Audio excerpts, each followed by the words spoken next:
അനീതി ചെയ്യുന്നവർ, ദുഷ്ടത ചെയ്യുന്നവർ, തെറ്റ് ചെയ്യുന്നവർ, പാപം ചെയ്യുന്നവർ, ചീത്ത പറയുന്നവർ, നല്ല കാര്യങ്ങൾ നമ്മൾ ചെയ്താലും നമ്മളെക്കുറിച്ച് കുറ്റങ്ങൾ മാത്രം പറയുന്നവർ, അങ്ങനെയുള്ളവരായിരിക്കാം നമ്മുടെ ചുറ്റുപാടുമുള്ളത്. പക്ഷേ ഇരുൾ അടഞ്ഞ വഴികളിൽ തിരുനാളമാകുവാൻ ഇന്നത്തെ ചിന്ത. 37-ാമത്തെ സങ്കീർത്തനം വളരെ ആവേശം തരുന്ന, വളരെ ചിന്തനീയമായ, അനേക ആശയസമ്പുഷ്ടമായ ഒരു സങ്കീർത്തനമാണ്. ഒരു ചെറിയ ചിന്തയിലൂടെ, ഒരു 2-3 മിനിറ്റിലെ ചിന്തയിലൂടെ ആ സങ്കീർത്തനത്തെ മുഴുവനും പറഞ്ഞു തീർക്കുവാൻ കഴിയില്ല. എങ്കിലും ഈ ചിന്ത നിങ്ങളുടെ മനസ്സിലേക്ക് വെച്ചുകൊള്ളൂ. നമ്മുടെ ചുറ്റുപാടും കാണുന്ന ധാരാളം ആൾക്കാർ, അവരെല്ലാവരും നല്ലവരാകണമെന്ന് നിർബന്ധമില്ല. അനീതി ചെയ്യുന്നവർ, ദുഷ്ടത ചെയ്യുന്നവർ, തെറ്റ് ചെയ്യുന്നവർ, പാപം ചെയ്യുന്നവർ, ചീത്ത പറയുന്നവർ, നല്ല കാര്യങ്ങൾ നമ്മൾ ചെയ്താലും നമ്മളെക്കുറിച്ച് കുറ്റങ്ങൾ മാത്രം പറയുന്നവർ, അങ്ങനെയുള്ളവരായിരിക്കാം നമ്മുടെ ചുറ്റുപാടുമുള്ളത്.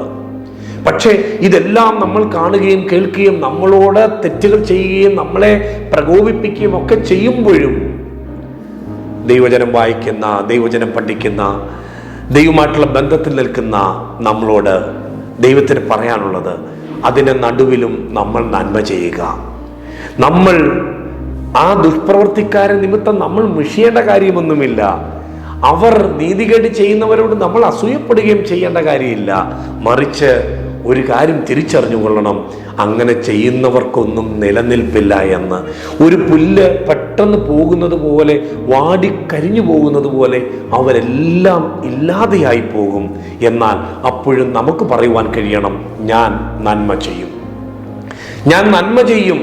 എന്നോട് ആരനീതി ചെയ്താലും, എന്നോട് ആര് തിന്മ ചെയ്താലും എനിക്ക് തിന്മയ്ക്ക് പകരം തിന്മ ചെയ്യണ്ട, എനിക്ക് നന്മ മാത്രം ചെയ്താൽ മതി. കാരണം തിന്മ നമ്മളെ വേഗം ഇല്ലാതാക്കി കളയും.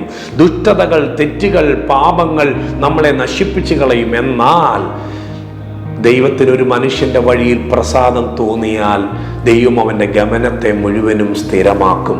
ദൈവത്തിൻ്റെ ഇഷ്ടം ചെയ്യുന്ന, ദൈവത്തെ ആവേശത്തോടെ ജീവിതത്തിൽ സ്വീകരിച്ചുകൊണ്ട് അത് പ്രമാണിക്കുന്ന ഒരു മനുഷ്യനെ ദൈവം അനുഗ്രഹിക്കും. അപ്പോൾ ഈ ചിന്ത നിങ്ങളുടെ മനസ്സിലേക്ക് വെക്കൂ.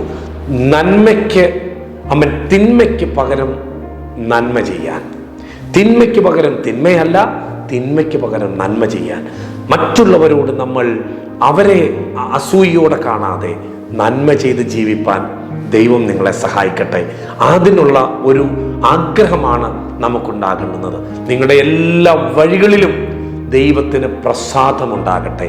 ഞാൻ ചെയ്യുന്ന ഓരോ കാര്യങ്ങളും ദൈവത്തിന് പ്രസാദമുള്ളതായി മാറട്ടെ. അപ്പോൾ നിങ്ങളുടെ ലൈഫ് അനുഗ്രഹിക്കപ്പെടും. നന്മ ചെയ്ത് ജീവിക്കാം, തിന്മയെ നമുക്ക് വെറുക്കാം. ഓരോ ദിവസവും ദൈവത്തിന് ഇഷ്ടം ചെയ്ത് ജീവിക്കാം. ദൈവത്തിൻ്റെ അനുഗ്രഹം നമ്മളിൽ ജീവിതത്തിൽ ഉണ്ടെങ്കിൽ നമ്മൾ അനുഗ്രഹിക്കപ്പെടും. നന്മയിലേക്ക് വരും, അനുഗ്രഹത്തിലേക്ക് വരും. ദൈവം നിങ്ങളെ അതിനായിട്ട് സഹായിക്കട്ടെ. God bless you.